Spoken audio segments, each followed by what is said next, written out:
नमस्ते दोस्तों, स्वागत है आपका एक और रोमांचक और ज्ञानवर्धक वीडियो में। आज हम बात करेंगे उस किताब की जिसने पूरी दुनिया को पावर और इन्फ्लुएंस की डायनामिक्स को समझने का एक नया नजरिया दिया है, the 48 laws of power by Robert green.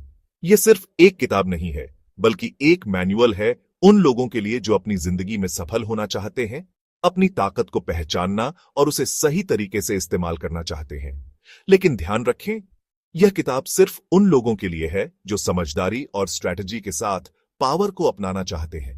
इस वीडियो में हम हर लॉ को विस्तार से समझेंगे, उसकी साइकोलॉजी, स्ट्रैटेजी और उसे अपने जीवन में कैसे लागू करें। चाहे आप एक लीडर हो, एंटरप्रेन्योर या कोई ऐसा व्यक्ति जो पर्सनल ग्रोथ चाहता है, ये लॉज आपको शक्ति के खेल का मास्टर बना सकती है। तो चलिए इस रोमांचक सफर की शुरुआत करते हैं। और दोस्तों, अगर आप भी अपनी लाइफ में पावर और इन्फ्लुएंस को बेहतर तरीके से समझना चाहते हैं तो इस वीडियो को अंत तक जरूर देखें। चलो शुरू करें द 48 लॉज ऑफ पावर की पहली लॉ के साथ। Law 1, never outshine the master. हर इंसान के अंदर अपने स्टेटस और ईगो को लेकर एक गहरी सेंसिटिविटी होती है। जब आप किसी के अधीन काम कर रहे होते हैं, खासकर अपने मास्टर या बॉस के लिए, तो इस बात का ध्यान रखें कि उनकी ईगो को ठेस न पहुंचे। अगर आप अपने एबिलिटीज से उन्हें ओवरशैडो करते हैं तो वो आपको एक खतरे के रूप में देखने लगेंगे। और याद रखें, जब मास्टर इनसिक्योर होता है तो वो आपकी प्रोग्रेस रोकने के लिए कुछ भी कर सकता है। लुई कटोदन के समय का एक क्लासिक एग्जाम्पल है, जब उनके मिनिस्टर निकोला फुके ने उन्हें इंप्रेस करने के लिए एक ग्रैंड पार्टी रखी। पार्टी इतनी शानदार थी कि लुई कटोदर को लगा फुके उनकी चमक को फीका कर रहे हैं। इस इनसिक्योरिटी ने लुई को इतना गुस्सा दिलाया कि उन्होंने फुके को अरेस्ट करवा दिया। यह हमें सिखाता है कि अपने मास्टर की चमक को कभी फीका नहीं करना चाहिए। अपनी स्किल्स और एबिलिटीज को दिखाना गलत नहीं है, लेकिन इसे ऐसे तरीके से करना चाहिए जो आपके मास्टर को सेफ और अप्रिशिएटेड महसूस कराए। उन्हें ऐसा लगना चाहिए कि उनकी गाइडेंस और सपोर्ट के बिना आप कुछ नहीं कर सकते। यह उनकी ईगो को बूस्ट करता है और आपको उनके गुड बुक्स में बनाए रखता है। अपनी तारीफों को सब्टली पेश करें। एग्जाम्पल के तौर पर, जब आप कोई बड़ा गोल अचीव करते हैं तो उसे अपने मास्टर के नाम करें। कहें, यह सब आपकी मेंटरशिप की वजह से संभव हो पाया। इससे वो एम्पावर्ड महसूस करेंगे और आपकी सक्सेस को अपनी सक्सेस समझेंगे। पावर के खेल में सबसे जरूरी चीज है कि आप अपने इमोशंस को कंट्रोल में रखें। इंपल्स में आकर अपने मास्टर को ओवरशैडो करना आपको बर्बाद कर सकता है। इसलिए हमेशा उनकी ईगो का ख्याल रखें और उन्हें उस पेडिस्टल पर रखें जहां वो खुद को सबसे ज्यादा इंपॉर्टेंट महसूस करें। यही इस लॉ का सार है। Law 2, never put too much trust in friends, learn how to use enemies. दोस्त अक्सर भरोसे का प्रतीक माने जाते हैं, लेकिन इस लॉ में रॉबर्ट ग्रीन कहते हैं कि दोस्तों पर अंधा भरोसा खतरनाक हो सकता है। जब आप अपने दोस्तों के साथ काम करते हैं तो वो अक्सर आपकी जेनरोसिटी को हल्के में लेने लगते हैं। दोस्तों की लॉयल्टी हमेशा गारंटीड नहीं होती, क्योंकि उनके साथ के पर्सनल डायनामिक्स आपकी प्रोफेशनल लाइफ पर असर डाल सकते हैं।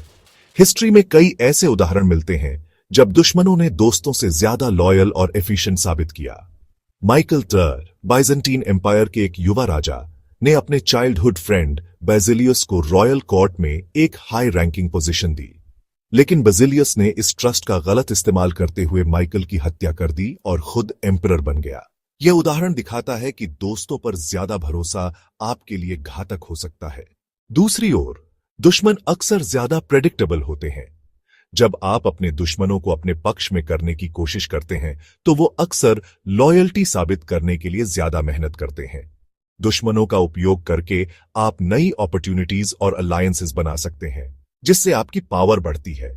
प्रैक्टिकल लाइफ में हमेशा अपने दोस्तों और दुश्मनों को वाइजली मैनेज करें। दोस्तों को जरूरत से ज्यादा प्रिविलेज देने से बचें और उनकी इंटेंशंस पर ध्यान दें। अपने एनिमीज के साथ प्रोफेशनल बाउंड्रीज बनाएं और उन्हें स्ट्रेटेजिकली इस्तेमाल करें। एक दुश्मन को दोस्त में बदलना आपकी ताकत को और बढ़ा सकता है। पावर के खेल में न्यूट्रलिटी और अवेयरनेस सबसे बड़ी ताकत होती है। अपने फैसलों को सिर्फ भावनाओं पर मत टिकाएं। लॉजिक और ऑब्जर्वेशन का इस्तेमाल करके यह तय करें कि कौन आपकी ग्रोथ के लिए सही है, दोस्त या दुश्मन। यही इस लॉ की ताकत है। Law 3, conceal your intentions. किसी भी शक्ति के खेल में आपकी मंशा का स्पष्ट होना सबसे बड़ा खतरा बन सकता है। जब लोग आपके असली इरादों को जान जाते हैं तो वो आपके खिलाफ चालें चलने लगते हैं। इसीलिए अपनी वास्तविक मंशाओं को छुपाना जरूरी है। दूसरों को भ्रमित रखें ताकि वे आपके अगले कदम का अंदाजा न लगा सकें। ऐसा करने से आप अपने लक्ष्य तक आसानी से पहुंच सकते हैं। रॉबर्ट ग्रीन बताते हैं कि एम्बिग्यूइटी, स्पष्टता की कमी, आपकी सबसे बड़ी ताकत हो सकती है। अपनी बातों और कामों से ऐसा संकेत दें कि लोग गलतफहमी में रहे। उदाहरण के तौर पर 15वीं सदी के फ्रांसिस्को स्फोर्जा, एक मर्सनरी लीडर, ने अपनी सच्ची मंशाओं को छुपाकर कई युद्ध जीते। उनके विरोधी कभी यह समझ नहीं पाए कि उनका अगला कदम क्या होगा। इसके लिए आपको हमेशा अपने शब्दों और बॉडी लैंग्वेज पर ध्यान देना होगा। कुछ ऐसा कहें या करें जिससे लोग आपको अंडर एस्टिमेट करें। ध्यान रखें कि आप अपने इरादों को कभी भी जल्दी व्यक्त न करें। दूसरों को अपने असली लक्ष्य का अंदाजा लगाने दें, लेकिन उनकी गलतफहमी को अपने पक्ष में मोड़ें। दूसरों को उलझाए रखने का सबसे बड़ा फायदा यह होता है कि आप अपनी योजना पर फोकस कर पाते हैं। जब लोग आपके इरादों को नहीं समझ पाते, तो वो आपके खिलाफ कोई कारगर रणनीति नहीं बना सकते। अपनी मंशाओं को छुपाकर रखना आपको अप्रत्याशित और अजेय बनाता है। याद रखें, कभी कभी खुलकर बोलने से ज्यादा ताकतवर चीज है रहस्य बनाए रखना। इसलिए अपनी मंशाओं को छुपाएं और अपने असली प्लान पर खामोशी से काम करें। यही इस लॉ का मुख्य संदेश है। Law 4, always say less than necessary. ज्यादा बोलना हमेशा खतरनाक होता है। जितना ज्यादा आप बोलते हैं, उतना ही ज्यादा आप अपनी कमजोरियों और इरादों को उजागर कर देते हैं। इस लॉ का मूल सिद्धांत है कि आप जितना कम बोलेंगे, आपकी बातें उतनी ज्यादा प्रभावशाली और रहस्यमयी लगेंगी। कम बोलना न सिर्फ आपको समझदार दिखाता है, बल्कि आपको नियंत्रण में भी रखता है। हिस्टोरिकल एग्जाम्पल देखें तो लुइस टटवार्ड, जो सन किंग के नाम से जाने जाते थे, अपने कम बोलने के लिए प्रसिद्ध थे। जब भी कोई उनसे सवाल पूछता, वो सिर्फ कुछ शब्दों में जवाब देते। उनके कम बोलने की आदत ने उन्हें एक रहस्यमयी और प्रभावशाली व्यक्तित्व दिया। उनके दरबार के लोग हमेशा यह सोचते रहते थे कि उनका अगला कदम क्या होगा। जब आप कम बोलते हैं, तो लोग आपकी बातें गंभीरता से सुनते हैं। आपकी हर बात को महत्वपूर्ण समझा जाता है। ज्यादा बोलने से कई बार आप अपनी कमजोरियों को अनजाने में उजागर कर देते हैं। वहीं कम बोलने से आप दूसरों को अनुमान लगाने पर मजबूर करते हैं, जो आपको पावर के खेल में फायदा देता है। इस लॉ को अपने जीवन में लागू करने के लिए हमेशा शांत और कंपोज्ड रहे। बोलने से पहले सोचें कि आपके शब्दों का क्या प्रभाव पड़ेगा। दूसरों को बोलने का मौका दें और खुद केवल तब बोलें जब यह जरूरी हो। कम बोलने की ताकत अंडर एस्टिमेटेड है, लेकिन जो लोग इस पर अमल करते हैं, वो हमेशा दूसरों पर प्रभाव छोड़ते हैं। इसलिए हमेशा ध्यान रखें, less is more. Law 5, so much depends on reputation, guard it with your life. प्रतिष्ठा, रेप्यूटेशन आपकी सबसे बड़ी संपत्ति है। दुनिया आपको वैसे ही देखती है जैसा आपकी प्रतिष्ठा दिखाती है। अगर आपकी रेप्यूटेशन खराब होती है, तो आपकी ताकत और सम्मान दोनों खतरे में पड़ जाते हैं। इसलिए अपनी प्रतिष्ठा की सुरक्षा को हमेशा अपनी प्राथमिकता बनाएं। हिस्ट्री में कई ऐसे उदाहरण हैं जब एक मजबूत रेप्यूटेशन ने असंभव चीजों को संभव बनाया। नेपोलियन बोनापार्ट की रेप्यूटेशन एक अजेय सेनापति के रूप में थी, जिसने उनके दुश्मनों को कई बार बिना लड़े ही हार मानने पर मजबूर कर दिया। उनकी रेप्यूटेशन ने उन्हें साइकोलॉजिकल एज दिया। अपनी रेप्यूटेशन को बचाने के लिए आपको इसे लगातार बनाए रखना होगा। कभी कभी लोग इसे खराब करने की कोशिश करेंगे। ऐसे में तुरंत एक्शन लें और अपनी छवि को सुधारें। याद रखें, एक छोटा सा दाग भी आपकी प्रतिष्ठा को नुकसान पहुंचा सकता है। यह भी जरूरी है कि आप दूसरों की कमजोर रेप्यूटेशन का फायदा उठाएं। अगर आपका दुश्मन खुद की इमेज को खराब कर रहा है, तो आप उसे और उजागर कर सकते हैं। दूसरों की कमजोरियों को अपनी ताकत बनाएं। अपनी रेप्यूटेशन को अपनी ताकत मानें और इसे हर हाल में सुरक्षित रखें। जब आपकी छवि मजबूत होती है, तो लोग आपके खिलाफ खड़े होने से पहले कई बार सोचते हैं। Law 6, court attention at all costs. दुनिया में विजिबिलिटी ही पावर है। अगर लोग आपको नहीं देखते या नहीं जानते, तो आप पावर के खेल में पीछे रह जाते हैं। इस लॉ का मतलब है कि आपको हमेशा दूसरों का ध्यान अपनी ओर खींचना होगा, चाहे आपको इसके लिए अनकन्वेंशनल तरीके ही क्यों ना अपनाने पड़े। अलेक्जेंडर द ग्रेट ने अपनी सेना के साथ कई बार ऐसी जगहों पर जीत हासिल की जहां जाना लगभग नामुमकिन माना जाता था। उनकी डेयरिंग और कैरिश्मा ने हमेशा लोगों का ध्यान खींचा। उनके बोल्ड एक्शंस ने उन्हें हिस्ट्री का महान नेता बना दिया। अगर आप अपने जीवन में ध्यान आकर्षित करना चाहते हैं तो ऑर्डिनरी से हटकर कुछ करें, ऐसा कुछ जो लोग याद रखें, लेकिन ध्यान रखें कि यह ध्यान पॉजिटिव हो। नेगेटिव अटेंशन कई बार आपके लिए खतरनाक साबित हो सकता है। कंपटीशन के इस दौर में अगर आप अननोटिस्ड रहते हैं तो आप कहीं नहीं पहुंच सकते। खुद को हमेशा ऐसा बनाएं कि लोग आपकी प्रेजेंस को इग्नोर न कर सकें। अपने एक्शंस और पर्सनालिटी को ऐसा बनाएं कि लोग आपकी ओर खींचे चले आएं। याद रखें, जो दिखता है वही बिकता है। पावर के खेल में विजिबल रहना ही सबसे बड़ा एसेट है। चाहे किसी भी कीमत पर ध्यान आकर्षित करना न भूलें। Law 7, get others to do the work for you but always take the credit. शक्ति के खेल में आपकी ऊर्जा और संसाधन सीमित होते हैं, इसीलिए दूसरों की मेहनत का उपयोग करना सीखें। दूसरों से काम करवाकर आप न केवल समय बचाते हैं बल्कि अपनी क्षमताओं को बेहतर ढंग से इस्तेमाल करने का मौका पाते हैं। लेकिन याद रखें, श्रेय हमेशा खुद लेना जरूरी है। थॉमस एडिसन को एक महान इन्वेंटर माना जाता है, लेकिन उनकी सफलता का राज था दूसरों की प्रतिभा को इस्तेमाल करना। उन्होंने निकोला टेस्ला और अन्य वैज्ञानिकों के काम का लाभ उठाया और उसका श्रेय खुद लिया। एडिसन का नाम इतिहास में चमका, जबकि उनके सहयोगियों का नाम धुंधला पड़ गया। यह लॉ सिखाती है कि आपको हमेशा स्मार्ट वर्कर बनना चाहिए। हर काम को खुद करने की कोशिश करने से आपकी एफिशिएंसी कम हो सकती है। दूसरों की मदद लें, उनकी मेहनत का सम्मान करें, लेकिन फाइनल क्रेडिट ऐसे लें कि लोग आपको जीनियस समझें। हालांकि यह ध्यान रखें कि दूसरों को इस्तेमाल करते समय उन्हें अप्रिशिएटेड महसूस कराएं। अगर लोग यह समझेंगे कि आप उन्हें वैल्यू देते हैं तो वो आपकी मदद करने में खुश रहेंगे। यह रणनीति न केवल पावर को बनाए रखने में मदद करती है बल्कि लंबे समय तक लॉयल्टी भी सुनिश्चित करती है। दूसरों की मेहनत को अपनी ताकत में बदलना एक आर्ट है। सही तरीके से इसे अपनाकर आप अपने काम को तेजी से और प्रभावशाली तरीके से पूरा कर सकते हैं। Law 8, make other people come to you, use bait if necessary. इस लॉ का मुख्य संदेश है कि अपनी पावर को बनाए रखने के लिए आपको दूसरों को अपनी शर्तों पर खेलना सिखाना होगा। जब लोग आपके पास खुद आते हैं तो आप नेचुरली डोमिनेंट पोजीशन में होते हैं। इसके लिए कभी कभी दूसरों को लुभाने करना पड़ता है। हिस्ट्री में कई युद्ध इसी रणनीति से जीते गए।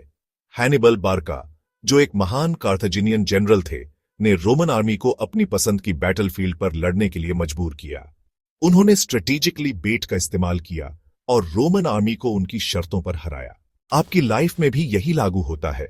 कभी भी दूसरों के टर्म्स पर रिएक्ट ना करें। अपनी परिस्थितियां इस तरह बनाएं कि लोग आपके पास आएं और आपके बनाए हुए नियमों का पालन करें। यह आपको एक अनकंटेस्टेड एडवांटेज देता है। अगर आपको दूसरों को लुभाना है तो उनके डिजायर्स को समझें, उन्हें वही दिखाएं जो वो चाहते हैं। जब वो आपके पास आते हैं तो आप अपनी योजनाओं को लागू कर सकते हैं। याद रखें, जो व्यक्ति इंतजार करना जानता है और सही समय पर एक्शन लेता है, वही पावर गेम में जीतता है। दूसरों को आपके पास आने देने से आप अपनी पोजीशन को हमेशा मजबूत बनाए रख सकते हैं। Law 9, win through your actions, never through argument. बहस करना आपके समय और ऊर्जा दोनों को बर्बाद करता है। बहस से आप किसी को अपनी बात पर राजी नहीं कर सकते, बल्कि उनके ईगो को चोट पहुंचाते हैं। इस लॉ में कहा गया है कि आपकी एक्शंस ही आपकी सबसे बड़ी ताकत है। अपनी बात साबित करने के लिए शब्दों की बजाय अपने काम का सहारा लें। 16वीं सदी के युद्ध स्ट्रैटेजिस्ट टोकुगावा इयासु ने इस लॉ को ब्रिलियंटली इस्तेमाल किया। जब उनके दुश्मन वर्बल अटैक्स करते थे तो वो चुपचाप अपनी सेना को ऑर्गेनाइज करते थे। उनके एक्शंस ने उनकी बातों से ज्यादा प्रभाव डाला और अंततः उन्होंने पूरे जापान को यूनिफाई किया। जब आप अपने काम से जवाब देते हैं तो लोग आपकी क्षमता और ताकत को नजरअंदाज नहीं कर सकते। शब्द अस्थायी हो सकते हैं, लेकिन आपकी एक्शंस का प्रभाव लंबे समय तक रहता है। यह लॉ सिखाती है कि अपनी ऊर्जा को फिजूल की बहसों में न बर्बाद करें। उसकी बजाय अपनी बात को साबित करने के लिए कुछ ऐसा करें जो लोग इग्नोर न कर सकें। आपकी सफलता ही सबसे बड़ा तर्क है। याद रखें, एक्शंस लाउडर देन वर्ड्स होते हैं। इसलिए बहस करने के बजाय अपनी स्किल्स और काम से अपनी बात साबित करें। Law 10, infection, avoid the unhappy and unlucky. आपके आसपास के लोग आपकी सोच और व्यवहार को प्रभावित करते हैं। अगर आप लगातार दुखी या दुर्भाग्यपूर्ण लोगों के संपर्क में रहते हैं तो उनकी नेगेटिविटी आपके जीवन पर असर डाल सकती है। इस लॉ का मुख्य संदेश है कि आप ऐसे लोगों से दूर रहें जो आपको नीचे खींच सकते हैं। हिस्ट्री में कई ऐसे लीडर्स हुए हैं जिन्होंने नेगेटिविटी और बैड इन्फ्लुएंस की वजह से अपने साम्राज्य को खो दिया। फ्रेंच किंग लुइस XVI ने गलत सलाहकारों को अपने कोर्ट में रखा जिन्होंने उनके साम्राज्य को बर्बाद कर दिया। यह दर्शाता है कि गलत संगत आपके डाउनफॉल का कारण बन सकती है। नेगेटिव लोग अपनी समस्याओं का समाधान ढूंढने के बजाय दूसरों को ब्लेम करते हैं। उनकी एनर्जी आपको भी डिमोटिवेट कर सकती है।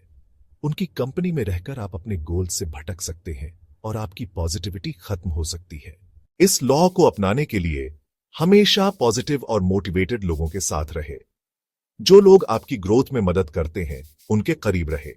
अगर कोई व्यक्ति आपकी लाइफ में सिर्फ नेगेटिविटी ला रहा है तो उनसे पोलाइटली दूरी बनाना सीखें। याद रखें, आपकी सक्सेस आपकी संगत पर निर्भर करती है।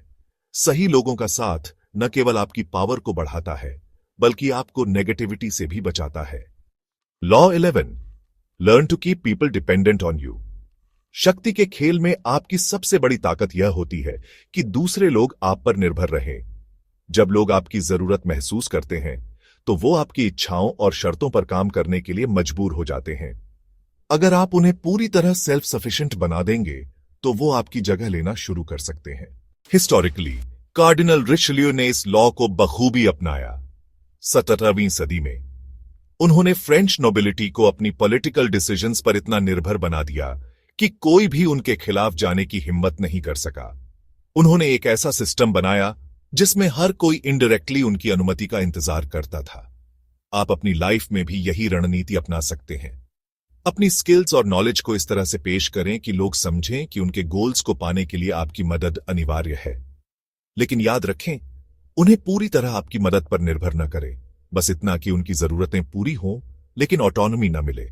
डिपेंडेंसी बनाए रखने के लिए अपने एक्सपर्टीज को रिफाइन करते रहें। हमेशा एक ऐसा एज रखें जो आपको दूसरों से अलग और वैल्यूएबल बनाता हो। साथ ही दूसरों को यह दिखाएं कि आपकी मदद के बिना उनका प्रोग्रेस रुक सकता है।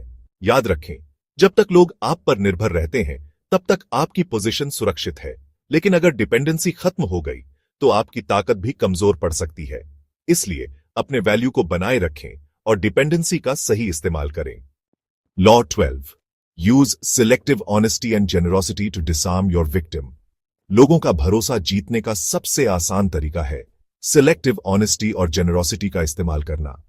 जब आप किसी को जेन्युइन और ईमानदार लगते हैं तो वो आपकी इंटेंशंस पर शक करना बंद कर देता है। यह रणनीति उन लोगों के लिए बेहद कारगर है जिन्हें आप कन्विंस करना चाहते हैं। 18वीं सदी के महान कॉन आर्टिस्ट विक्टर लस्टिग ने इसी रणनीति का इस्तेमाल किया। उसने लोगों को छोटे फेवर्स और जेनरोसिटी के जरिए अपनी तरफ आकर्षित किया। उसके छोटे छोटे ईमानदारी भरे जेस्चर्स ने उसकी बड़ी स्कीम्स को सफल बनाया। सिलेक्टिव ऑनेस्टी का मतलब यह नहीं कि आप पूरी तरह ईमानदार रहें। इसका मतलब है कि आप स्ट्रेटेजिक तरीके से ऑनेस्टी दिखाएं ताकि लोग आप पर विश्वास करें। उदाहरण के लिए, किसी डील में एक छोटा नुकसान उठाना आपको बड़ा फायदा दिला सकता है। जेनरोसिटी का इस्तेमाल भी स्मार्ट तरीके से करें। लोगों को महसूस कराएं कि आप उनकी भलाई के लिए काम कर रहे हैं। यह न केवल उनका भरोसा जीतता है बल्कि उन्हें आपकी तरफ लॉयल भी बनाता है। याद रखें, सिलेक्टिव ऑनेस्टी और जेनरोसिटी एक पावरफुल टूल है, लेकिन इसे समझदारी से इस्तेमाल करें। सही समय पर ईमानदारी और उदारता दिखाना आपको शक्ति के खेल में आगे ले जा सकता है। Law 13, when asking for help, appeal to people's self-interest, never to their mercy or gratitude. जब आप किसी से मदद मांगते हैं तो सीधे उनकी दया या ग्रेटिट्यूड पर भरोसा करना अक्सर काम नहीं करता। लोग स्वभाव से सेल्फ इंटरेस्टेड होते हैं और उनकी मदद पाने का सबसे अच्छा तरीका है कि आप उनकी मदद को उनके फायदों से जोड़ दें। इटालियन डिप्लोमैट निकोलो मैकियावेली ने इस प्रिंसिपल को समझाया। उन्होंने कहा कि लोग तभी मदद करते हैं जब उन्हें इससे कोई पर्सनल बेनिफिट मिलता है।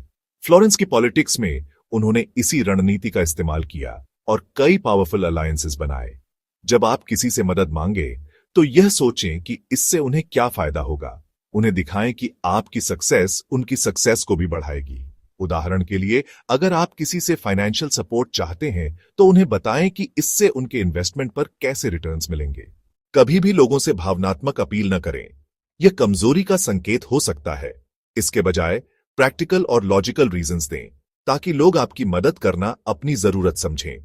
याद रखें, लोगों के सेल्फ इंटरेस्ट को समझना शक्ति का एक महत्वपूर्ण हिस्सा है। जब आप इसे मास्टर कर लेते हैं तो आप लोगों से आसानी से वह पा सकते हैं जो आप चाहते हैं। Law 14, pose as a friend, work as a spy. शक्ति के खेल में जानकारी सबसे बड़ी ताकत होती है। इस लॉ का मतलब है कि आपको अपने आसपास की हर चीज को समझने और अपने लाभ के लिए इस्तेमाल करने के लिए हमेशा सतर्क रहना चाहिए। इसका सबसे अच्छा तरीका है कि आप दूसरों के करीब जाकर उनके सीक्रेट्स जानें। नेपोलियन बोनापार्ट ने इस लॉ को बखूबी अपनाया।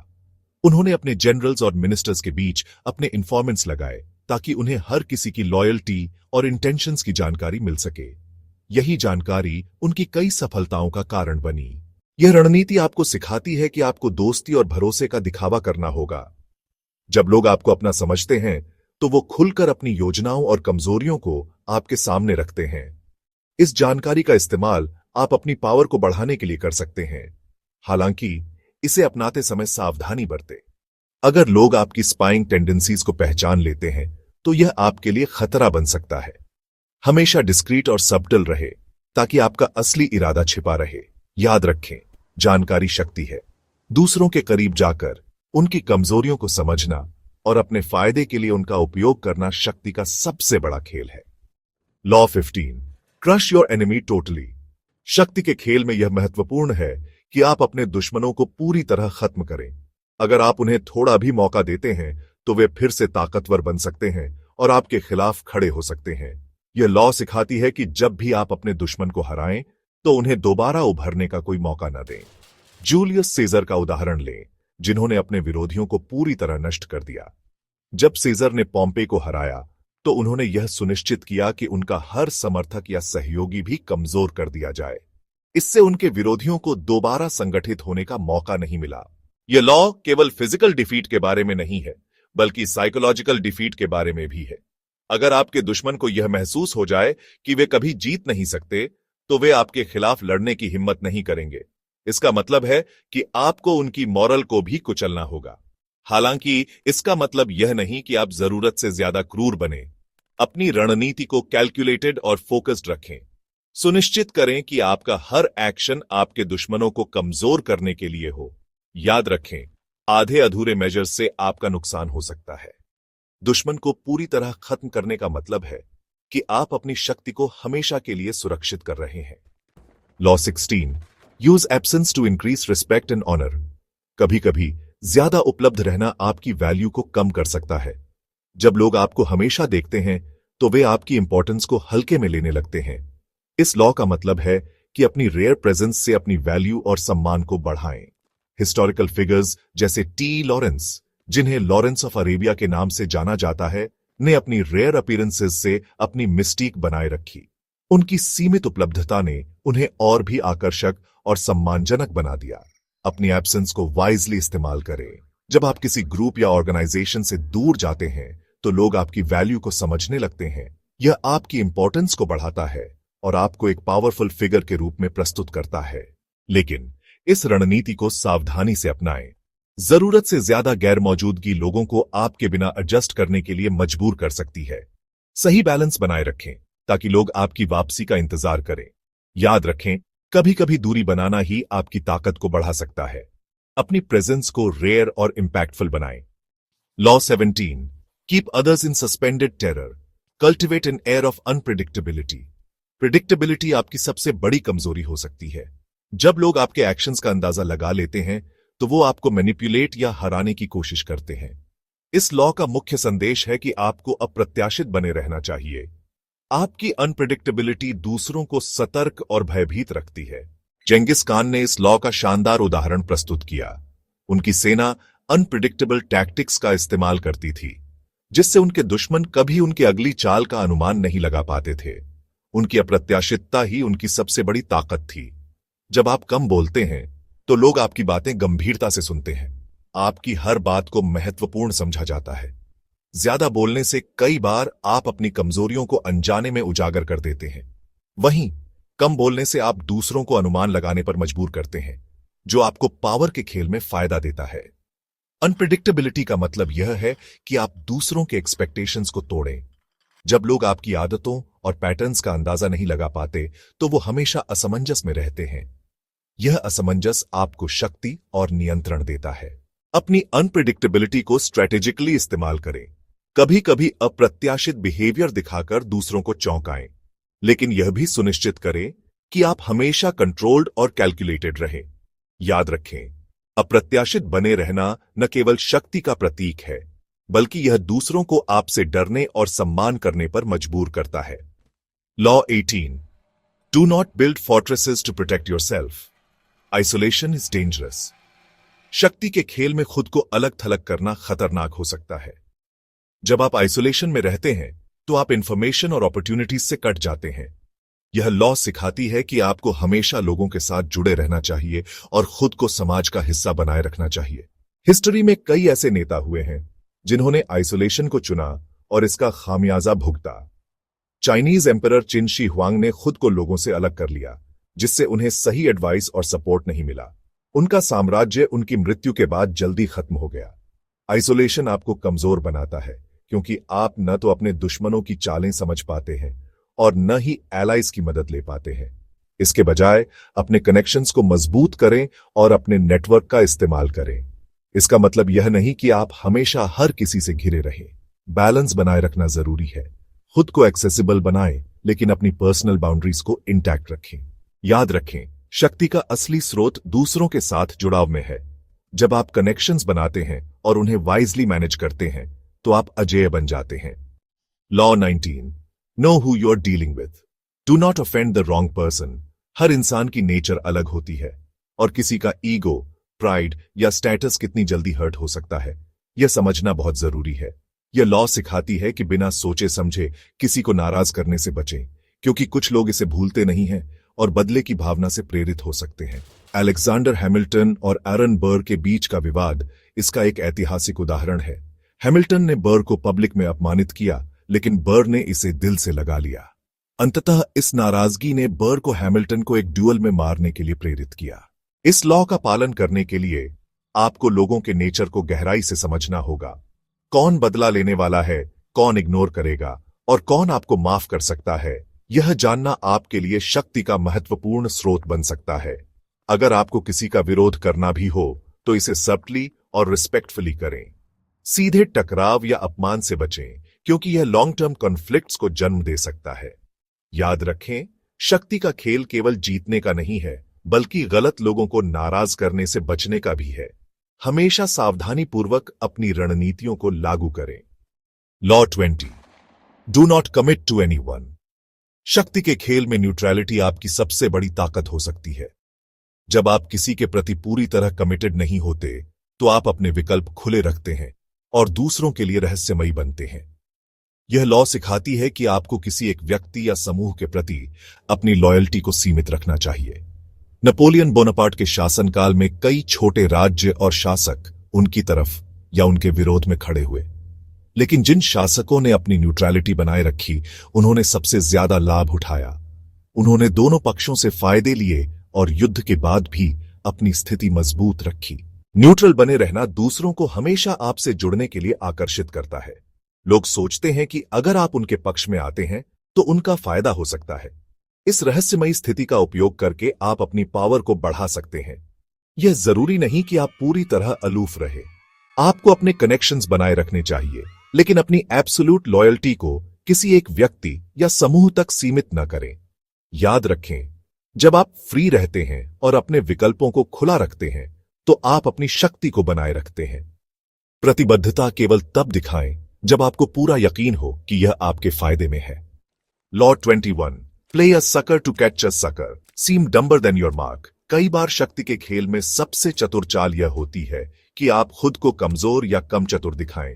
यह लॉ सिखाती है कि दूसरों को यह विश्वास दिलाएं कि वे आपसे अधिक इंटेलिजेंट हैं। इससे वे सतर्कता छोड़ देते हैं और आप आसानी से अपनी रणनीति लागू कर सकते हैं। हेनरी किसिंजर, जो एक मास्टर डिप्लोमेट माने जाते थे, अक्सर खुद को दूसरे नेताओं से कम नॉलेजेबल दिखाते थे। इससे दूसरे नेता रिलैक्स्ड हो जाते थे और अपनी कमजोरियां उजागर कर देते थे। किसिंजर फिर उनकी जानकारी का इस्तेमाल अपनी निगोशिएशंस को सफल बनाने में करते थे।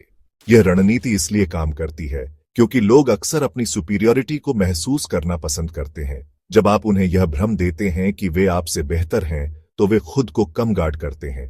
अपनी इंटेलिजेंस को हमेशा छिपाकर न रखें, लेकिन इसे ऐसे समय पर दिखाएं जब इसका सबसे ज्यादा इंपैक्ट हो। जब तक सही मौका न मिले, तब तक दूसरों को अंडर एस्टिमेट करने दें। याद रखें, जो लोग खुद को कमजोर दिखाते हैं, वे अक्सर सबसे ताकतवर खिलाड़ी साबित होते हैं। यह रणनीति शक्ति के खेल में आपको एक अजेय बढ़त दे सकती है। Law 22, use the surrender tactic, transform weakness into power. कभी कभी जीतने का सबसे अच्छा तरीका है सरेंडर करना। यह लॉ सिखाती है कि जब आप किसी से टकराने की स्थिति में नहीं हैं, तो समर्पण करके अपनी शक्ति को बचाएं। इससे न केवल आप इमीडिएट कॉन्फ्लिक्ट से बचते हैं, बल्कि लंबे समय में अपने दुश्मन को अपनी शर्तों पर हराने का मौका भी मिलता है। हिस्टोरिकल एग्जाम्पल देखें तो जब रशियन जनरल कुतुजोव ने नेपोलियन की सेना को मॉस्को में आने दिया और शहर को खाली कर दिया, यह सरेंडर टैक्टिक थी, लेकिन अंततः इसने नेपोलियन की सेना को एग्जॉस्शन और डिफीट तक पहुंचा दिया। सरेंडर करना कमजोरी का संकेत नहीं है, बल्कि यह आपकी शक्ति को कंसर्व करने का तरीका है। जब आप टकराव टालते हैं, तो आप अपने रिसोर्सेज और एनर्जी को लंबे समय के लिए सुरक्षित रखते हैं। यह रणनीति तब अपनाएं जब आप जानते हो कि आपकी स्थिति अस्थायी रूप से कमजोर है। सरेंडर करके आप अपनी ताकत को रिग्रुप कर सकते हैं और सही समय पर वापसी कर सकते हैं। याद रखें, हर लड़ाई जीतने की नहीं होती। कभी कभी पीछे हटना ही असली ताकत होती है। सही समय पर सरेंडर करके आप अपनी शक्ति को नए सिरे से हासिल कर सकते हैं। Law 23, concentrate your forces. शक्ति का खेल यह सिखाता है कि अपनी ऊर्जा और संसाधनों को कभी बिखरने न दें। जब आप अपनी ताकत को कई दिशाओं में फैलाते हैं, तो आपकी शक्ति कमजोर हो जाती है। यह लॉ कहती है कि अपनी सारी ऊर्जा और प्रयास को एक ही लक्ष्य पर केंद्रित करें, ताकि आप उसे प्रभावशाली तरीके से हासिल कर सकें। 19वीं सदी में जॉन डी रॉकेफेलर ने अपनी कंपनी स्टैंडर्ड ऑयल को डोमिनेंट बनाने के लिए इसी रणनीति का इस्तेमाल किया। उन्होंने अपने सारे संसाधनों को रिफाइनिंग और डिस्ट्रीब्यूशन पर केंद्रित किया, जिससे उनका व्यवसाय अमेरिका में तेल उद्योग पर हावी हो गया। जब आप एक ही जगह पर अपनी ताकत को केंद्रित करते हैं, तो आप दूसरों से आगे निकलने के लिए गहरी विशेषज्ञता और प्रभाव पैदा कर सकते हैं। यह आपको अपने प्रतिद्वंद्वियों से अलग करता है और आपकी सफलता को सुनिश्चित करता है। हालांकि यह भी महत्वपूर्ण है कि आप यह तय करें कि आपका फोकस कहां होना चाहिए। गलत दिशा में ताकत लगाने से आपका नुकसान हो सकता है। अपनी प्राथमिकताओं को स्पष्ट करें और उन पर ध्यान केंद्रित करें जो आपकी शक्ति को बढ़ाते हैं। याद रखें, बिखरी हुई ताकत कमजोर होती है। अपनी शक्ति को केंद्रित करें और अपनी प्राथमिकताओं को समझदारी से चुनें। यही असली सफलता की कुंजी है। Law 24, play the perfect courtier power dynamics को समझने और उनमें प्रभावी रहने के लिए आपको एक परफेक्ट कोर्टियर की तरह व्यवहार करना सीखना होगा। इसका मतलब है कि आपको हर स्थिति में डिप्लोमेसी, चार्म और अडेप्टेबिलिटी दिखानी होगी। यह लॉ सिखाती है कि आपको दूसरों की भावनाओं और ईगो का सम्मान करना चाहिए, चाहे वे कितने ही मुश्किल क्यों न हो। किंग लुईस 14 के दरबार में कोर्टियर्स अपनी जगह बनाए रखने के लिए बेहद सावधानी से व्यवहार करते थे। उन्होंने अपने शब्दों और एक्शंस को इस तरह से नियंत्रित किया कि वो राजा के पसंदीदा बने रहे। यह दर्शाता है कि शक्ति के खेल में फाइनेस और चार्म कितना महत्वपूर्ण है। परफेक्ट कोर्टियर बनने के लिए आपको अपने शब्दों को तोल मोल कर बोलना होगा। कभी भी सीधे विरोध न करें, सब्टली अपने विचार रखें। दूसरों के ईगो को स्ट्रोक करें, लेकिन खुद को उनके खेल में न उलझने दें। इस भूमिका में सबसे बड़ी चुनौती है बैलेंसिंग एक्ट। आपको लॉयल्टी दिखानी होगी, लेकिन कभी भी अपने व्यक्तिगत लक्ष्य को दांव पर नहीं लगाना चाहिए। कोर्टियर की तरह व्यवहार करना आपको शक्ति के खेल में स्थिरता और सम्मान दिलाता है। याद रखें, डिप्लोमेसी और चार्म से आप उन दरवाजों को भी खोल सकते हैं जो ताकत या धन से नहीं खुलते। परफेक्ट कोर्टियर की कला आपको पावर डायनामिक्स में सबसे ऊपर रखती है। Law 25, recreate yourself. शक्ति के खेल में स्थिरता कमजोरी बन सकती है, अगर लोग आपके बारे में सब कुछ पहले से जानते हैं तो आप उनके लिए प्रिडिक्टेबल और अनइंटरेस्टिंग हो जाते हैं। इस लॉ का मतलब है कि आपको समय समय पर खुद को रीइन्वेंट करना चाहिए। नए व्यक्तित्व और नई छवि के साथ आप अपने आसपास के लोगों का ध्यान आकर्षित कर सकते हैं। नेपोलियन बोनापार्ट ने खुद को बार बार रीइन्वेंशन के माध्यम से जनता के सामने प्रस्तुत किया। उन्होंने सोल्जर से एम्परर बनने तक अपनी छवि को लगातार बदलते हुए लोगों के दिलों में जगह बनाई। उनकी अडेप्टेबिलिटी ने उन्हें इतिहास के महानतम नेताओं में से एक बना दिया। खुद को फिर से स्थापित करने का मतलब यह नहीं कि आप अपनी असली पहचान खो दें। इसका मतलब है कि आप अपने व्यक्तित्व के अलग अलग पहलुओं को समय समय पर दिखाएं। इससे लोग आपकी गहराई और कॉम्प्लेक्सिटी को अप्रिशिएट करते हैं। यह रणनीति तब और भी जरूरी हो जाती है जब लोग आपको अंडर एस्टिमेट करने लगते हैं। अपनी छवि में बदलाव करके आप उन्हें चौंका सकते हैं और अपनी शक्ति को फिर से मजबूत कर सकते हैं। याद रखें, शक्ति का खेल लगातार बदलता रहता है। खुद को समय के साथ ढालना और अपनी छवि को नया रूप देना आपकी ताकत को बनाए रखने का सबसे अच्छा तरीका है। Law 26, keep your hands clean. शक्ति का खेल अक्सर मुश्किल फैसलों और गंदे कामों की मांग करता है, लेकिन इसका मतलब यह नहीं कि आप खुद को दोषी बनाएं। यह लॉ सिखाती है कि आपको हमेशा अपनी छवि को साफ और निर्दोष बनाए रखना चाहिए। इसके लिए दूसरों का उपयोग करें ताकि आप गंदे कामों में सीधे तौर पर शामिल न दिखें। मैकियावेली की टीचिंग्स में इस लॉ का बड़ा उदाहरण मिलता है। उन्होंने रूलर्स को सलाह दी कि जब भी कोई विवादित कार्य करना हो तो उसे किसी अन्य के माध्यम से कराएं। इससे रूलर की छवि जनता के सामने सकारात्मक बनी रहती है। अपनी छवि को साफ रखने के लिए आपको हमेशा जिम्मेदारी दूसरों पर डालनी चाहिए, लेकिन इसका मतलब यह नहीं कि आप अपनी शक्तियों का दुरुपयोग करें।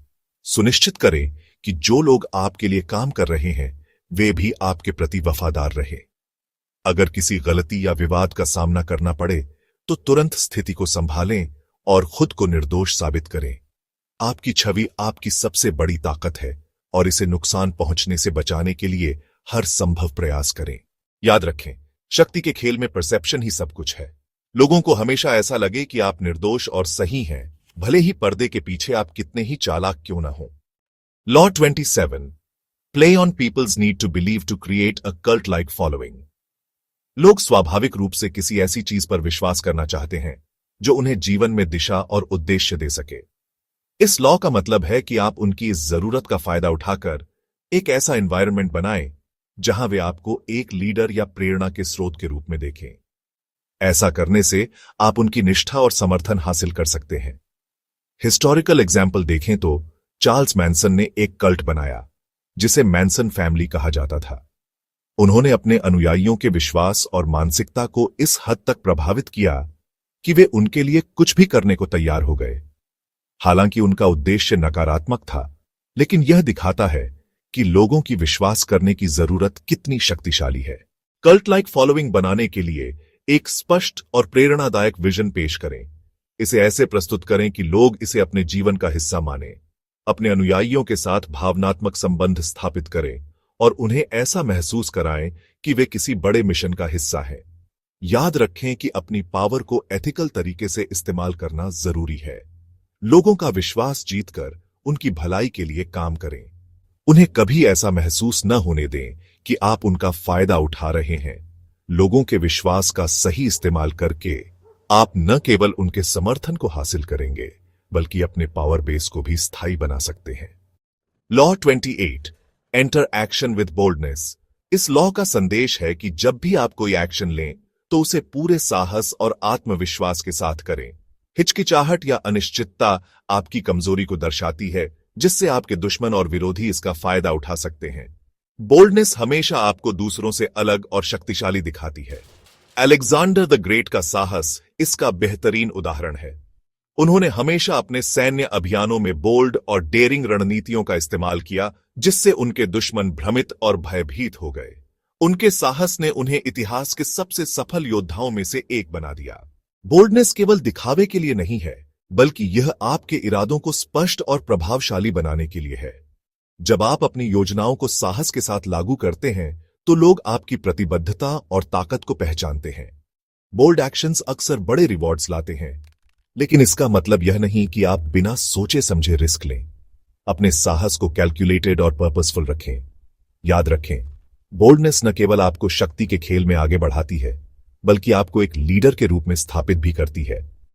Law 29, plan all the way to the end. शक्ति के खेल में सफलता का रहस्य दूरदर्शिता में है। यह लॉ सिखाती है कि आपको अपनी हर योजना को अंत तक ध्यान में रखकर बनाना चाहिए। अगर आप हाफवे रुक जाते हैं या बिना प्लानिंग के आगे बढ़ते हैं तो आपका नुकसान हो सकता है। जूलियस सीजर ने रूबिकॉन नदी पार करने से पहले अपनी हर रणनीति को अंत तक प्लान किया था। उन्होंने सोचा था कि अगर वह यह कदम उठाते हैं तो यह कैसे रोमन रिपब्लिक को बदल देगा। उनकी दूरदर्शिता ने उन्हें एक मजबूत लीडर और रूलर के रूप में स्थापित किया। अपनी योजनाओं को बनाते समय हर संभावित बाधा और परिणाम को ध्यान में रखें। जब आप अपने एक्शंस के प्रभाव को पहले से समझ लेते हैं तो आप अपनी शक्ति को बेहतर तरीके से लागू कर सकते हैं। इस लॉ का पालन करने के लिए पेशेंस और क्लैरिटी की जरूरत होती है। अपनी भावनाओं के बजाय लॉजिक और फोरसाइट का इस्तेमाल करें। अपने हर कदम को उस लक्ष्य से जोड़ें जिसे आप हासिल करना चाहते हैं। याद रखें, अधूरी योजनाएं आपको कमजोर बनाती हैं। अपनी शक्ति को बनाए रखने के लिए हर योजना को अंत तक सोच समझकर बनाएं और लागू करें। Law 30, make your accomplishments seem effortless. शक्ति के खेल में आपकी उपलब्धियों को एफर्टलेस दिखाना एक कला है। जब आप अपनी सफलता को बिना संघर्ष और कठिनाई के दिखाते हैं तो लोग आपकी प्रतिभा और क्षमता से प्रभावित होते हैं। यह लॉ सिखाती है कि अपनी मेहनत को पर्दे के पीछे रखें और केवल अपने परिणामों को प्रदर्शित करें। मिकेलांजेलो का उदाहरण लें। उन्होंने अपनी मास्टरपीसेस को इस तरह प्रस्तुत किया मानो वह एफर्टलेसली बनाई गई हो, लेकिन असल में उन्होंने अपने काम में वर्षों की मेहनत और अभ्यास लगाया। उनके इस अप्रोच ने उन्हें एक जीनियस आर्टिस्ट के रूप में स्थापित किया। जब आप अपनी मेहनत को छुपाते हैं तो लोग आपको नेचुरली गिफ्टेड और एक्स्ट्रॉर्डिनरी मानते हैं। इसका मतलब यह नहीं कि आप मेहनत न करें, बल्कि यह सुनिश्चित करें कि आपकी मेहनत पब्लिक में न दिखे। एफर्टलेस दिखने का एक और फायदा है कि यह आपके कंपेटिटर्स को कंफ्यूज करता है। उन्हें लगता है कि आप किसी खास टैलेंट की वजह से सफल हैं, न कि कड़ी मेहनत से। इससे वो आपकी रणनीतियों का अंदाजा नहीं लगा पाते। याद रखें, लोगों को आपकी सफलता दिखाई देनी चाहिए, न कि संघर्ष। अपनी उपलब्धियों को सहज दिखाना आपको न केवल सम्मान दिलाता है, बल्कि आपकी शक्ति को भी बढ़ाता है। Law 31, control the options, get others to play with the cards you deal. शक्ति का असली खेल दूसरों को यह विश्वास दिलाने में है कि वे स्वतंत्र रूप से निर्णय ले रहे हैं, जबकि आप उनके विकल्पों को नियंत्रित कर रहे होते हैं। इस लॉ का मतलब है कि आपको अपने दुश्मनों और साथियों को उन्हीं विकल्पों में उलझाकर रखना चाहिए जो आप उनके सामने रखते हैं। ऑटो वन बिस्मार्क ने इस रणनीति को राजनीति में बखूबी इस्तेमाल किया। उन्होंने यूरोपियन पावर्स को उन्हीं अलायंसेस और ट्रीटीज में उलझाया जो उन्होंने बनाए थे, जिससे वो हमेशा कंट्रोल में रहे। उनके विरोधी उनके विकल्पों से बाहर नहीं जा सके। दूसरों को विकल्प देने का सबसे बड़ा फायदा यह है कि वे अपनी स्वतंत्रता का भ्रम बनाए रखते हैं, लेकिन असल में उनकी हर चॉइस आपके लाभ के लिए होती है। आपको यह दिखाना है कि हर विकल्प उनके हित में है, जबकि असली जीत आपकी होती है। इस लॉ को अपनाने के लिए हमेशा अपने एंड गोल को ध्यान में रखें। विकल्पों को इस तरह से तैयार करें कि किसी भी स्थिति में आपका नुकसान न हो। अपने इरादों को छुपाकर दूसरों को आपकी योजना में शामिल करें। याद रखें, जो व्यक्ति विकल्पों को नियंत्रित करता है वही शक्ति का असली मालिक होता है। यह रणनीति आपको हर स्थिति में ऊपर रखती है। Law 32, play to people's fantasies. लोग अक्सर हार्श रियलिटीज को अनदेखा करना पसंद करते हैं और ऐसी चीजों पर विश्वास करना चाहते हैं जो उनकी कल्पनाओं को पूरा करें। यह लॉ सिखाती है कि आप उनकी डिजायर्स और फैंटेसीज का इस्तेमाल करके उन्हें आकर्षित कर सकते हैं और अपनी शक्ति को बढ़ा सकते हैं। पीटी बार्नम, एक मास्टर शोमैन, ने इसी रणनीति का इस्तेमाल किया। उन्होंने अपनी परफॉर्मेंसेस को लोगों की कल्पनाओं और इच्छाओं के अनुसार डिजाइन किया। उनके शोज ने लोगों को ऐसा महसूस कराया जैसे वे एक अलग और मैजिकल दुनिया का हिस्सा हैं। लोगों की कल्पनाओं के साथ खेलने का मतलब यह है कि आप उनकी गहरी इच्छाओं को समझें और उन्हें पूरा करने का इल्यूजन दें। यह न केवल उन्हें आपकी ओर आकर्षित करता है, बल्कि आपको एक पावरफुल और कैरिस्मेटिक व्यक्ति के रूप में स्थापित करता है। यह रणनीति तभी सफल होती है जब आप इसे सब्टिलिटी के साथ इस्तेमाल करें। कल्पनाओं के साथ खेलें, लेकिन हमेशा वास्तविकता के करीब रहे। अगर लोग महसूस करते हैं कि आप उन्हें धोखा दे रहे हैं, तो इसका उल्टा असर हो सकता है। याद रखें, वास्तविकता में शक्ति सीमित हो सकती है, लेकिन कल्पनाओं में इसकी कोई सीमा नहीं होती। लोगों की फैंटेसीज का सही इस्तेमाल करके आप अपने पावर बेस को मजबूत बना सकते हैं। Law 33, discover each man's thumbscrew. हर इंसान में कोई ना कोई कमजोरी या ऐसा पहलू होता है जिसे आप अपने लाभ के लिए इस्तेमाल कर सकते हैं। इस लॉ का मतलब है कि आपको हर व्यक्ति की थंब स्क्रू, कमजोरी खोजनी होगी और इसे अपनी शक्ति बढ़ाने के लिए इस्तेमाल करना होगा। कार्डिनल रिचलियो, फ्रेंच पॉलिटिक्स के मास्टर मैनिपुलेटर, ने अपने दुश्मनों की कमजोरियों को समझने और उनका फायदा उठाने में महारत हासिल की थी। उन्होंने लोगों की एम्बिशंस, फियर्स और इनसिक्योरिटीज का इस्तेमाल करके उन्हें अपने पक्ष में किया। किसी की कमजोरी जानने के लिए आपको ऑब्जर्वेंट बनना होगा। उनकी इच्छाओं, डर और गुप्त महत्वाकांक्षाओं को समझें। जब आप उनकी कमजोरियों को जानते हैं, तो आप उन्हें आसानी से इन्फ्लुएंस कर सकते हैं। यह रणनीति न केवल आपके दुश्मनों पर लागू होती है, बल्कि आपके आलाइज पर भी। जब आप उनकी कमजोरियों को पहचानते हैं, तो आप उनके साथ अपने संबंधों को मजबूत बना सकते हैं, लेकिन इसे एथिकल तरीके से इस्तेमाल करें। याद रखें, हर इंसान के पास एक थंब स्क्रू होता है। इसे ढूंढना और सही तरीके से इस्तेमाल करना आपको शक्ति के खेल में अजेय बना सकता है। Law 34, be royal in your own fashion, act like a king to be treated like one. यह लॉ सिखाती है कि अगर आप सम्मान और प्रतिष्ठा चाहते हैं, तो आपको खुद को उसी तरह प्रस्तुत करना होगा। जो लोग खुद को ऑर्डिनरी दिखाते हैं, उन्हें कभी एक्स्ट्रॉर्डिनरी ट्रीटमेंट नहीं मिलता। खुद को राजा की तरह दिखाएं और व्यवहार करें, ताकि लोग आपकी ओर आकर्षित हों और आपको वैसा ही सम्मान दें। किंग लुई चटोजर ने इस रणनीति का बेहतरीन इस्तेमाल किया। उन्होंने अपने हर एक्शन और अपीयरेंस को ऐसा बनाया जो उनकी शाही प्रतिष्ठा को बढ़ाता था। उनकी ग्रैंडियोसिटी ने उन्हें सन किंग का खिताब दिलाया और लोगों के मन में उनकी डिवाइन इमेज बनाई। शाही व्यवहार का मतलब एरोगेंस नहीं है। यह सेल्फ रिस्पेक्ट, डिग्निटी और कॉन्फिडेंस दिखाने के बारे में है। जब आप खुद को महत्व देते हैं, तो लोग भी आपको वैसा ही महत्व देते हैं। अपनी लाइफ में अपने प्रेजेंटेशन, बॉडी लैंग्वेज और वर्ड्स पर ध्यान दें। हमेशा सेल्फ अश्योर्ड और कंपोज्ड दिखें। दूसरों को यह महसूस कराएं कि आप अपने जीवन के राजा हैं। याद रखें, लोग आपको वैसे ही देखेंगे जैसा आप खुद को पेश करेंगे। शाही बने और लोग आपकी शाही प्रतिष्ठा को स्वीकार करेंगे। Law 35, master the art of timing. शक्ति के खेल में सही समय पर कार्रवाई करना सबसे महत्वपूर्ण है। अगर आप जल्दीबाजी करते हैं, तो आप गलतियां कर सकते हैं, और अगर आप देर करते हैं, तो अवसर छूट सकता है। यह लॉ सिखाती है कि समय का सही अंदाजा लगाना और पेशेंस रखना आपकी सबसे बड़ी ताकत हो सकती है। जूलियस सीजर का रूबिकन पार करने का निर्णय इसका एक क्लासिक उदाहरण है। उन्होंने सही समय का इंतजार किया, जब उनका कदम सबसे ज्यादा प्रभावी हो सकता था। उनकी टाइमिंग की कला ने उन्हें न केवल युद्ध जीतने में मदद की, बल्कि रोम का सबसे शक्तिशाली व्यक्ति भी बना दिया। समय की महारत हासिल करने के लिए आपको शांत और ऑब्जर्वेंट रहना होगा। सही अवसर का इंतजार करें, और जब वह आए, तो पूरे साहस और आत्मविश्वास के साथ कार्रवाई करें। इंपल्सिवनेस से बचें, क्योंकि यह आपकी स्थिति को कमजोर कर सकता है। अपने दुश्मनों और कंपेटिटर्स के टाइमिंग का भी विश्लेषण करें। अगर वे जल्दबाजी में हैं, तो उनका फायदा उठाएं। अगर वे देर कर रहे हैं, तो उनके अवसर छीन लें। टाइमिंग न केवल आपके एक्शंस के लिए, बल्कि आपकी प्रतिक्रियाओं के लिए भी महत्वपूर्ण है। याद रखें, समय की सही समझ आपके हर कदम को अधिक प्रभावशाली बना सकती है। सही समय पर लिया गया एक कदम आपकी शक्ति को कई गुना बढ़ा सकता है। Law 36, disdain things you cannot have, ignoring them is the best revenge. इस लॉ का मुख्य संदेश है कि जब कोई चीज आपकी पहुंच से बाहर हो, तो उस पर ज्यादा ध्यान न दें। उसे इग्नोर करना ही आपकी सबसे बड़ी जीत होती है। अगर आप ऐसी चीजों के पीछे भागते हैं, तो आप अपनी शक्ति और सम्मान को कम कर सकते हैं। फ्रेंच रेवोल्यूशन के दौरान मरी एंटोनेट ने अपनी क्रिटिक्स को इग्नोर किया। उन्होंने कभी पब्लिकली अपने दुश्मनों को एक्नॉलेज नहीं किया।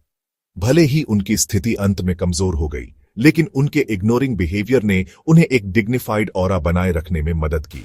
अगर आप किसी चीज को इग्नोर करते हैं, तो आप उसे महत्वहीन बना देते हैं। लोग यह महसूस करने लगते हैं कि वह चीज या व्यक्ति आपके लिए मायने नहीं रखता। यह रणनीति आपके दुश्मनों को फ्रस्ट्रेट करती है और उनकी शक्ति को कमजोर करती है। लेकिन इसका मतलब यह नहीं कि आप हर चीज को अनदेखा करें। यह समझें कि किसे महत्व देना है और किसे नहीं। जो चीजें आपकी शक्ति को प्रभावित कर सकती हैं, उन्हें एड्रेस करना जरूरी है। याद रखें, अनदेखा करना एक शक्तिशाली हथियार है। जो चीजें आपके कंट्रोल में नहीं हैं, उन्हें तुच्छ समझकर अपनी शक्ति और शांति को बनाए रखें। Law 37, create compelling spectacles. दुनिया उन चीजों पर ध्यान देती है जो देखने में भव्य और आकर्षक होती है। इस लॉ का मतलब है कि आप अपनी शक्ति को मजबूत करने के लिए ऐसे स्पेक्टेकुलर इवेंट्स और एक्शंस का निर्माण करें जो लोगों को आपकी ओर आकर्षित करें। नेपोलियन बोनापार्ट ने अपने कोरोनेशन को एक भव्य स्पेक्टिकल बनाया। उन्होंने अपनी खुद की क्राउन पहनकर यह संदेश दिया कि उनकी शक्ति डिवाइन नहीं, बल्कि उनकी अपनी मेहनत की देन है। इस इवेंट ने लोगों के मन में उनकी छवि को और भी ऊंचा कर दिया। भव्यता का मतलब केवल फिजिकल ग्रैंडर नहीं है। यह आपके शब्दों, कार्यों और व्यक्तित्व के माध्यम से भी हो सकता है। जब आप कुछ ऐसा करते हैं जो लोगों को इंस्पायर या मेस्मराइज करता है, तो वे आपकी ताकत को स्वीकार करते हैं। स्पेक्टिकल्स बनाने के लिए क्रिएटिविटी और प्लानिंग की जरूरत होती है, लेकिन इसे ओवरडू न करें। ध्यान रखें कि आपका हर एक्शन मीनिंगफुल और इंपैक्टफुल हो। याद रखें, जो लोग दूसरों को इंस्पायर कर सकते हैं, वही असली पावर होल्डर्स होते हैं। अपने कार्यों को ऐसा बनाएं कि लोग उन्हें लंबे समय तक याद रखें। Law 38, think as you like but behave like others. शक्ति के खेल में अपनी अलग सोच को छुपाना जरूरी है। अगर आप अपनी असामान्य सोच को खुलकर दिखाते हैं, तो लोग आपसे असहज हो सकते हैं। यह लॉ सिखाती है कि आपको समाज में फिट होने के लिए अपनी सोच को निजी रखना चाहिए और अपने व्यवहार को दूसरों जैसा दिखाना चाहिए। गैलीलियो गैलीलेई ने अपनी थ्योरीज को खुलेआम प्रचारित किया, जो उस समय की चर्च की मान्यताओं से टकराती थीं। इसका परिणाम यह हुआ कि उन्हें चर्च का विरोध सहना पड़ा और अपनी डिस्कवरीज को रिट्रैक्ट करना पड़ा। अपनी असामान्य सोच को प्रकट करने से बचें, खासकर जब यह प्रिवेलिंग बिलीफ्स या नॉर्म्स के खिलाफ हो। अपनी योजनाओं और विचारों को चुपचाप लागू करें, लेकिन बाहर से ऐसा दिखाएं कि आप बाकी लोगों जैसे ही हैं। यह रणनीति न केवल आपको समाज में सुरक्षित रखती है, बल्कि आपकी योजनाओं को सफल बनाने के लिए भी जगह देती है। याद रखें कि शक्ति का खेल दिखावे और वास्तविकता के बीच संतुलन बनाने का है। याद रखें, शक्ति के खेल में अलग दिखने से अधिक महत्वपूर्ण है अपनी योजनाओं को चुपचाप लागू करना। सोचें जैसा आप चाहते हैं, लेकिन हमेशा दूसरों की तरह दिखें। Law 39, stir up waters to catch fish. इस लॉ का मतलब है कि आपको अपने दुश्मनों और विरोधियों को भावनात्मक रूप से अस्थिर करना चाहिए। जब लोग गुस्से या भ्रम की स्थिति में होते हैं, तो वे गलतियां करते हैं और आप इसका फायदा उठा सकते हैं। शांत और कंपोज्ड रहकर आप इस स्थिति में अपनी शक्ति बनाए रख सकते हैं। रोमन एम्परर ऑगस्टस का एक उदाहरण है। जब उनके दुश्मन मार्क एंटनी उनके खिलाफ इमोशनली रिएक्ट करने लगे, तो ऑगस्टस ने अपनी काल्म और कैलकुलेटेड रणनीतियों से उन्हें हराया। एंटनी की गलतियों ने ऑगस्टस की शक्ति को और मजबूत कर दिया। दूसरों को उकसाने के लिए आपको सबटल तरीके अपनाने होंगे। उनके ईगो, फियर्स या इनसिक्योरिटीज को टारगेट करें, लेकिन ध्यान रखें कि इसे ओवरडू न करें, वरना यह आपके खिलाफ भी जा सकता है। खुद को हमेशा शांत और स्थिर बनाए रखें। अगर आप भी भावनात्मक रूप से रिएक्ट करते हैं, तो आप अपने दुश्मनों के जाल में फंस सकते हैं। अपने दिमाग को ठंडा और अपने प्लान को स्पष्ट रखें। याद रखें, जब पानी गंदा हो तभी मछली पकड़ना आसान होता है। अपने दुश्मनों को अस्थिर करके अपनी शक्ति को मजबूत करें। Law 40, despise the free lunch. शक्ति के खेल में हर चीज की एक कीमत होती है। यह लॉ सिखाती है कि आपको मुफ्त की चीजों से बचना चाहिए, क्योंकि यह अक्सर हिडन कॉस्ट्स के साथ आती है। अपनी स्वतंत्रता और प्रतिष्ठा बनाए रखने के लिए आपको हर चीज की कीमत चुकाने के लिए तैयार रहना चाहिए। एंड्रयू कार्नेगी ने फिलैंथ्रोपी के माध्यम से यह सिखाया कि मुफ्त में देने से भी आपको कुछ वापस मिल सकता है, लेकिन उन्होंने कभी मुफ्त चीजें नहीं ली, क्योंकि इससे आपकी वैल्यू और सेल्फ रिस्पेक्ट पर असर पड़ता है। जब आप मुफ्त में कुछ लेते हैं, तो आप दूसरों पर निर्भर हो जाते हैं। यह आपकी स्वतंत्रता को खत्म कर सकता है। इसके बजाय हर चीज की कीमत चुकाने के लिए तैयार रहे और दूसरों को यह दिखाएं कि आप सेल्फ सफिशिएंट और केपेबल हैं। मुफ्त के ऑफर से बचें, चाहे वह कितना ही आकर्षक क्यों ना हो। यह आपके लिए एक जाल हो सकता है जो आपकी शक्ति को कमजोर कर सकता है। याद रखें, अपनी ताकत को बनाए रखने के लिए कभी भी मुफ्त का लालच न करें। खुद पर विश्वास करें और अपनी कीमत चुकाने के लिए तैयार रहें। Law 41, avoid stepping into a great man's shoes. यह लॉ कहती है कि आपको कभी भी किसी महान व्यक्ति के स्थान को भरने की कोशिश नहीं करनी चाहिए। अगर आप ऐसा करते हैं तो आप उनकी तुलना में कमजोर लग सकते हैं। अपनी पहचान को बनाए रखना और कुछ नया बनाना ही शक्ति का असली स्रोत है। लुईस असेस के बाद नेपोलियन बोनापार्ट ने फ्रेंच लीडरशिप संभाली, लेकिन उन्होंने लुईस की लेगेसी को रेप्लिकेट करने के बजाय अपनी खुद की पहचान बनाई। उनकी यूनिक लीडरशिप स्टाइल ने उन्हें इतिहास के सबसे प्रभावशाली नेताओं में से एक बना दिया। जब आप किसी महान व्यक्ति के पद पर आते हैं तो लोगों की उम्मीदें बहुत ज्यादा होती हैं। अगर आप उनकी शैडो में काम करते हैं तो आपकी तुलना हमेशा उनके साथ की जाएगी। अपनी ओरिजिनलिटी को बनाए रखें और अपनी छवि बनाएं। अपने दुश्मनों को हराने का सबसे अच्छा तरीका है कुछ ऐसा बनाना जो उन्होंने कभी सोचा भी ना हो। ऐसा करने से आप उनकी लेगेसी को भी पीछे छोड़ सकते हैं। याद रखें, महानता की नकल करने से बेहतर है अपनी अलग पहचान बनाना। अपनी अनोखी शक्ति और शैली को प्रदर्शित करें। Law 42, strike the shepherd and the sheep will scatter. शक्ति के खेल में अक्सर आपकी समस्याओं का मूल किसी एक व्यक्ति में होता है। यह लॉ सिखाती है कि उस व्यक्ति को पहचानें और उसे खत्म कर दें। ऐसा करने से उसके समर्थक और अनुयायी बिखर जाएंगे और आप आसानी से नियंत्रण हासिल कर सकते हैं। चाइना के चिन डायनेस्टी के समय एम्परर शी हुआंगदी ने अपनी सत्ता को स्थिर करने के लिए अपने विरोधियों के प्रमुख नेताओं को खत्म कर दिया। उनके गिरने के बाद उनके अनुयायी भी बिखर गए। यह रणनीति उनकी शक्ति का आधार बनी। यह लॉ केवल विरोधियों के लिए ही नहीं बल्कि आपकी टीम के भीतर भी लागू होती है। अगर कोई आपकी योजना को सैबोटाज करने की कोशिश कर रहा है तो उसे एड्रेस करें। उसे अलग करने से बाकी लोग आपके प्रति लॉयल हो जाते हैं। लेकिन इस रणनीति को इस्तेमाल करते समय सतर्क रहे। सुनिश्चित करें कि आप सही व्यक्ति को टारगेट कर रहे हैं। अगर आप गलत व्यक्ति को हटाते हैं तो यह आपकी स्थिति को कमजोर कर सकता है। याद रखें, शक्ति के खेल में सबसे बड़ी समस्याओं का समाधान अक्सर उनके केंद्र को खत्म करने में होता है। सही निशाना लगाएं और आप आसानी से जीत सकते हैं। Law 43, work on the hearts and minds of others. शक्ति का खेल केवल बाहरी बल या चालाकी पर निर्भर नहीं करता बल्कि दूसरों के दिल और दिमाग को जीतने पर आधारित होता है। यह लॉ सिखाती है कि अगर आप किसी व्यक्ति का समर्थन और वफादारी पाना चाहते हैं तो आपको उनकी भावनाओं और विचारों को समझकर उन पर काम करना होगा। महात्मा गांधी इसका एक बेहतरीन उदाहरण है। उन्होंने बिना हिंसा का सहारा लिए लाखों लोगों का दिल और दिमाग जीत लिया। उनकी अपील केवल तर्क पर आधारित नहीं थी बल्कि भावनाओं, न्याय और स्वतंत्रता के आदर्शों पर थी। लोगों का दिल जीतने के लिए उनके इमोशंस और डिजायर्स को समझना जरूरी है। उन्हें ऐसा महसूस कराएं कि आप उनके हित में काम कर रहे हैं। उनकी इच्छाओं को अपना लक्ष्य बनाएं और वे आपके लिए कुछ भी करने को तैयार होंगे। इस लॉ का मतलब यह नहीं कि आप दूसरों को मैनिपुलेट करें। इसके बजाय यह सुनिश्चित करें कि आप उनकी भलाई के लिए काम कर रहे हैं। जब लोग यह महसूस करते हैं कि आप उनकी परवाह करते हैं तो उनकी लॉयल्टी गहरी हो जाती है।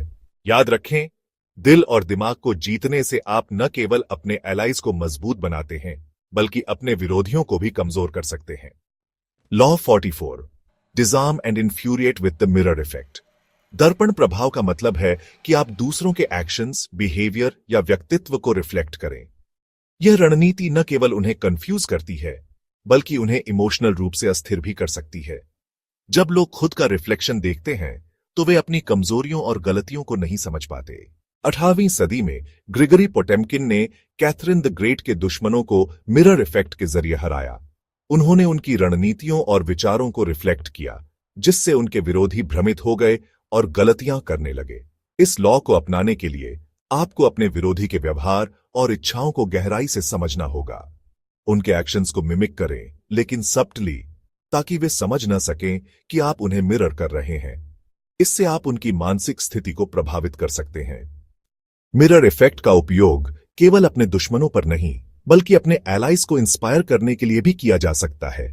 जब लोग देखते हैं कि आप उनकी वैल्यूज और गोल्स को शेयर करते हैं तो वे आपकी तरफ अट्रैक्ट होते हैं। याद रखें, दर्पण प्रभाव एक पावरफुल टूल है जो सही तरीके से इस्तेमाल करने पर आपकी शक्ति को बढ़ा सकता है और दूसरों को निहत्था कर सकता है। Law 45 preach the need for change but never reform too much at once. लोग परिवर्तन की बात सुनना पसंद करते हैं, लेकिन वे अचानक और बड़े बदलाव से घबरा जाते हैं। यह लॉ सिखाती है कि आपको बदलाव के विचार का प्रचार करना चाहिए, लेकिन इसे धीरे धीरे और छोटे कदमों में लागू करना चाहिए। इससे लोग आपके परिवर्तन को आसानी से स्वीकार कर सकते हैं। नेपोलियन बोनापार्ट ने अपने शासन के दौरान कई बड़े बदलाव किए, लेकिन उन्होंने इसे धीरे धीरे लागू किया। उन्होंने लोगों को भरोसा दिलाया कि उनके रिफॉर्म्स उनकी भलाई के लिए हैं। उनकी रणनीति ने उन्हें एक विजनरी लीडर के रूप में स्थापित किया। बदलाव की प्रक्रिया में यह महत्वपूर्ण है कि आप पुराने कस्टम्स और ट्रेडिशंस को पूरी तरह नकारें नहीं। लोगों को यह महसूस होना चाहिए कि नया बदलाव उनके मूल्यों और संस्कृति का सम्मान करता है। अगर आप बहुत तेजी से सुधार लागू करते हैं, तो यह लोगों में असंतोष और विरोध को जन्म दे सकता है। अपने बदलावों को इस तरह पेश करें कि लोग इसे अपना हिस्सा माने। याद रखें, परिवर्तन का प्रचार करना आसान है, लेकिन इसे प्रभावी ढंग से लागू करने के लिए धैर्य और रणनीति की जरूरत होती है। छोटे कदमों में बदलाव आपको शक्ति और स्थिरता दोनों प्रदान करता है। Law 46 never appear too perfect. दुनिया में कोई भी पूरी तरह परिपूर्ण व्यक्ति पसंद नहीं करता। अगर आप बहुत परफेक्ट दिखते हैं, तो लोग आपसे ईर्ष्या करने लगते हैं और आपको गिराने की कोशिश करते हैं। इस लॉ का संदेश है कि आपको अपनी छवि में थोड़ी वल्नरेबिलिटी और रिलेटेबिलिटी बनाए रखनी चाहिए। जूलियस सीजर ने इस लॉ को समझा। वह एक शक्तिशाली नेता थे, लेकिन उन्होंने अपनी मानवीय कमजोरियों को छुपाया नहीं। इससे उनके सैनिक और जनता उनके प्रति लॉयल बने रहे, क्योंकि वे उन्हें रिलेटेबल मानते थे। अगर आप अपनी परफेक्शन को छिपाए बिना दिखाते हैं, तो लोग इसे आपकी घमंड के रूप में देख सकते हैं। अपनी छोटी छोटी कमजोरियों को सब्टली उजागर करें, ताकि लोग आपके साथ जुड़ाव महसूस करें। यह रणनीति न केवल आपके एलाइज को मजबूत बनाती है, बल्कि आपके दुश्मनों को भी शांत करती है। जब लोग यह देखते हैं कि आप भी इंसान हैं और कमजोरियां रखते हैं, तो उनकी ईर्ष्या कम हो जाती है। याद रखें, शक्ति के खेल में परिपूर्णता से अधिक महत्वपूर्ण है वास्तविकता का प्रदर्शन। अपनी कमजोरियों को स्ट्रेंथ की तरह पेश करें और लोग आपकी ओर आकर्षित होंगे। Law 47 do not go past the mark you aimed for. In victory learn when to stop. शक्ति के खेल में अति हमेशा खतरनाक होती है। यह लॉ सिखाती है कि जब आप अपने लक्ष्य को प्राप्त कर लेते हैं, तो समय रहते रुकना चाहिए। जीत के उत्साह में अगर आप ज्यादा आगे बढ़ते हैं, तो यह आपकी डाउनफॉल का कारण बन सकता है। अलेक्जेंडर द ग्रेट ने कई युद्धों में विजय प्राप्त की, लेकिन उनके अंतहीन कॉन्क्वेस्ट की इच्छा ने उनकी सेना को थका दिया। अंततः उनकी सेना ने उनका साथ छोड़ दिया और उनका साम्राज्य बिखरने लगा। यह दिखाता है कि कब रुकना है, यह समझना कितना महत्वपूर्ण है। इस लॉ का मतलब यह नहीं कि आप एम्बिशियस न हो, बल्कि इसका अर्थ है कि अपनी सफलता को पहचानें और उसे एंजॉय करें। अगर आप ओवररीच करते हैं, तो आप न केवल अपने रिसोर्सेज खो देंगे, बल्कि अपने एलाइज और फॉलोअर्स का भी विश्वास। अपने गोल को पूरा करने के बाद अपनी स्थिति को स्थिर करें, अपनी जीत को कंसोलिडेट करें और अननेसेसरी रिस्क्स लेने से बचें। अपनी शक्ति को बनाए रखने के लिए यह जरूरी है। याद रखें, जीत में ह्यूमिलिटी और सेल्फ कंट्रोल दिखाना आपकी ताकत को स्थायी बनाता है। जब आप जानते हैं कि कब रुकना है, तभी आप अपनी सफलता को लंबे समय तक बनाए रख सकते हैं। Law 48 assume formlessness. शक्ति के खेल में फ्लेक्सिबिलिटी आपकी सबसे बड़ी ताकत हो सकती है। यह लॉ कहती है कि आपको कभी भी रिजिड या फिक्स्ड नहीं होना चाहिए। परिस्थितियों के अनुसार बदलने की क्षमता ही आपको दूसरों से आगे रखती है। अपनी योजनाओं और दृष्टिकोण को फ्लूइड रखें, ताकि आप हर चुनौती का सामना कर सकें। जंगिस खान ने इस रणनीति का बेहतरीन इस्तेमाल किया। उनकी सेना ने अपने दुश्मनों को कभी यह नहीं समझने दिया कि उनका अगला कदम क्या होगा। उनकी अनप्रिडिक्टेबिलिटी और एडेप्टेबिलिटी ने उन्हें अजेय बना दिया। फॉर्मलेसनेस का मतलब यह नहीं कि आप डायरेक्शनलेस हों। इसका मतलब है कि आप अपने गोल्स को परिस्थितियों के अनुसार एडजस्ट करें। अपने दुश्मनों को यह विश्वास दिलाएं कि आप प्रिडिक्टेबल हैं, लेकिन असल में आप उनकी सोच से कहीं अधिक फ्लेक्सिबल और एजाइल हैं। फॉर्मलेसनेस आपको हर स्थिति में एडवांटेज देती है। जब आप रिजिड होते हैं, तो लोग आपकी कमजोरी का फायदा उठा सकते हैं, लेकिन अगर आप फ्लूइड हैं, तो आप हमेशा उनकी रणनीतियों से एक कदम आगे रहेंगे। याद रखें, शक्ति का असली सार लचीलापन है। फॉर्मलेस रहकर आप न केवल अपनी शक्ति बनाए रख सकते हैं, बल्कि हर स्थिति में विजयी भी हो सकते हैं। Conclusion, mastering the laws of power. दोस्तों, द 48 लॉज ऑफ पावर हमें सिखाती है कि शक्ति का खेल केवल बाहरी ताकत का नहीं, बल्कि गहरी समझ, रणनीति और आत्मनियंत्रण का है। इन लॉज को समझकर और सही तरीके से अपनाकर आप न केवल अपने व्यक्तिगत और पेशेवर जीवन में सफलता पा सकते हैं, बल्कि अपने दुश्मनों से आगे भी रह सकते हैं। याद रखें, शक्ति हमेशा एक जिम्मेदारी के साथ आती है। इन लॉज का उपयोग दूसरों को नुकसान पहुंचाने के लिए नहीं, बल्कि अपने और समाज के लाभ के लिए करें। जब आप इन नियमों का सही तरीके से पालन करेंगे, तो न केवल आप दूसरों का सम्मान अर्जित करेंगे, बल्कि एक प्रेरक व्यक्तित्व भी बनेंगे। अब आपकी बारी। अगर आपको यह वीडियो पसंद आया और इससे कुछ सीखने को मिला, तो इसे लाइक करना ना भूलें। अपने दोस्तों और परिवार के साथ शेयर करें, ताकि वो भी इन नियमों को समझ सकें। और सबसे जरूरी बात, हमारे चैनल को सब्सक्राइब करें और बेल आइकन दबाएं, ताकि आपको ऐसे ही और प्रेरणादायक वीडियो का नोटिफिकेशन मिलता रहे। Stay powerful, stay inspired. मिलते हैं अगले वीडियो में।